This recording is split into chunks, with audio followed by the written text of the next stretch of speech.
মুসলমানরা ভুল পথে গিয়ে এই মুক্তিযুদ্ধ করছে, আল্লাহ মুসলমানদের হেদায়েত করুক।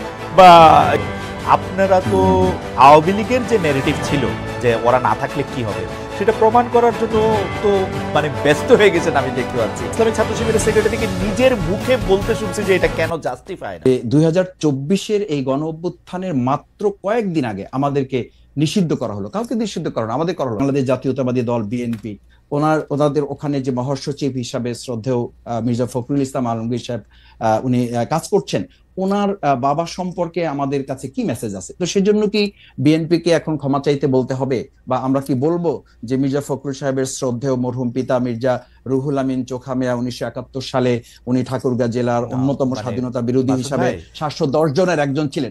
একটু শেষ করছি যে এই কারণে কি এখন বিএনপি কে আমরা ধরবো? আমাদের নেতৃবৃন্দকে ফাঁসি দেওয়া হয়েছে, তার সাথে তো সালাউদ্দিন কাদের চৌধুরী শহীদ, ওনাকেও ফাঁসি দেওয়া হয়েছে। তাতে কি বিএনপি কে আমরা এখন বলবো যে তাকেও ক্ষমা চাইতে হবে, বা স্বাধীনতা বিরোধিতা নিয়ে তাদের মধ্যে কনফিউশন আছে? না মাসুদ ভাই, ব্যক্তি আর দলের অবস্থা তো ভিন্ন। আমরা 1971 সালে জামায়াতে ইসলামী মুক্তিযুদ্ধের চলাকালীন সময় তারপরে বিভিন্ন সময় বিভিন্নভাবে স্টেটমেন্ট দিয়ে দল হিসাবে যেটা বলেছে, আমরা যখনই প্রশ্ন করি আপনারা বলেন যে ব্যাপারে জামাত ইসলামের অবস্থান পরিষ্কার, কিন্তু পরিষ্কারটা আপনি একটু বলেন তো, আমরা একটু শুনি যে পরিষ্কার অবস্থাটা কি 1971 সালে কি আপনারা যা করেছিলেন তা ঠিক করেছিলেন? না, পরিষ্কারটা হচ্ছে এই যে বাংলাদেশ তখন যে অবস্থার প্রেক্ষিতে স্বাধীন হয়েছিল, মাওলানা ভাসানী রাহিমাহুল্লাহ উনি তো পরিষ্কার বলেছেন যে তখন 70-এর যে ভোট, আপনি নিশ্চয়ই আরো ভালো জানবেন, সেই 70-এর ভোটে তো তিনি এই স্লোগান দিয়েছিলেন যে ভোটের বাক্সে লাথি মারো, বাংলাদেশ কায়েম করো। তো সেই বাংলাদেশ কায়েম করা প্রসঙ্গে এসে মরহুম প্রেসিডেন্ট শেখ মুজিবুর রহমান উনি তো বাংলাদেশের স্বাধীনতা উনি শেষ পর্যন্ত তো চান নাই। 7 মার্চের উনি ভাষণ, তার পরবর্তী সময়গুলো আমরা তো লক্ষ্য করেছি। আপনি শুধু জামাত ইসলামের অবস্থাটার কথা বলেন, বাংলাদেশ শেখ মুজিবুর রহমান স্বাধীনতা চায় নাই, ভালো কথা, বাংলাদেশ একই চাওয়া না চাওয়া ছিল। এই বাংলাদেশ জামাত ইসলামী 53 বছরে যে ন্যারেটিভ গুলো বাংলাদেশে আমরা লক্ষ্য করেছি, আপনি বাংলাদেশ জামাত ইসলামী সেই পর্যালোচনাগুলি তখন ছিল যে আমরা বাংলাদেশ জামাত ইসলামী স্বাধীনতা চাই, কিন্তু ভারত সহযোগিতার মাধ্যমে যে ষড়যন্ত্রমূলক ভাবে দেশকে স্বাধীন করে এই দেশকে তাদের একটা অঙ্গরাজ্য বানানোর পরিকল্পনা বা ষড়যন্ত্র করছে, এটার সাথে জামাত ইসলামের দ্বিমত ছিল। এবং সেই দ্বিমতটা 1971 সালে আমি একদম পরিষ্কার অবস্থানটা আবার বলি, আপনার পরিষ্কার অবস্থানটা হচ্ছে 1971 সালে শেখ মুজিবুর রহমান স্বাধীনতা চায় নাই, কিন্তু জামায়াতে ইসলামী স্বাধীনতা চাইছিল, এবং চাইছিল হচ্ছে ভারত সাহায্য করবে না এরকম একটা অবস্থায় স্বাধীনতা, তাই তো?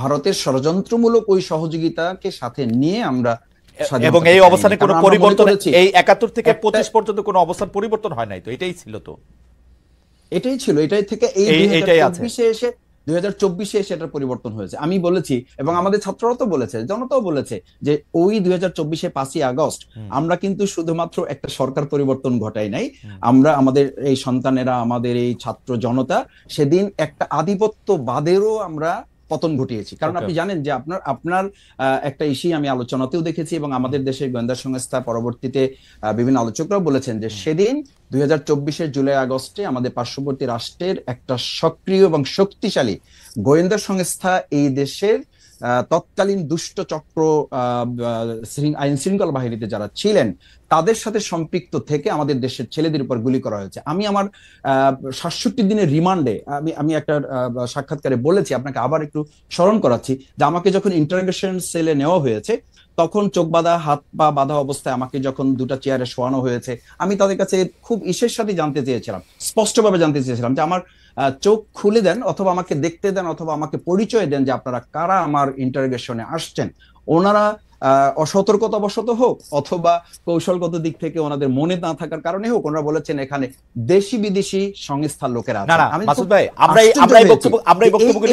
ভাই, যখন দেশ গিয়ে আমরা একটু আসলে একটু প্রিসাইজ থাকতে চেষ্টা করি। অর্থাৎ 1971 সালে যেভাবে বাংলাদেশ স্বাধীন হয়েছিল, জামাত ইসলাম এটার সাথে একমত ছিল না, তো জামাত ইসলাম এটার সাথে একমত কখনোই পোষণ করে নাই। 2024 সালে আইসে বাংলাদেশ, আপনি মনে করতেছেন 2024 সালে আইসে বাংলাদেশ এটা অন্যরকম স্বাধীনতা পাইছে, এটা কি ব্যাপারটা এরকম? মানে ভারত টারত এইসব এলিমেন্ট আমি যেতে চাইতেছি না, আপনি দুই লাইনে বলেন 1971 সালে জামাতের অবস্থান সঠিক ছিল। দুই লাইনের জামাত ইসলামের দুই লাইনের কথাটা আসলে কোনো একটা কোশ্চেনের কথা আপনি কখনো কখনো দুই লাইনে বলতে পারবেন না। আপনি আমাকে বলেছেন, সেই জন্য কথাটা উঠলো যে আপনাদের অবস্থা কি পরিষ্কার, কিন্তু আমি কখনো এই পরিষ্কার কথাটা জানতে পারি না।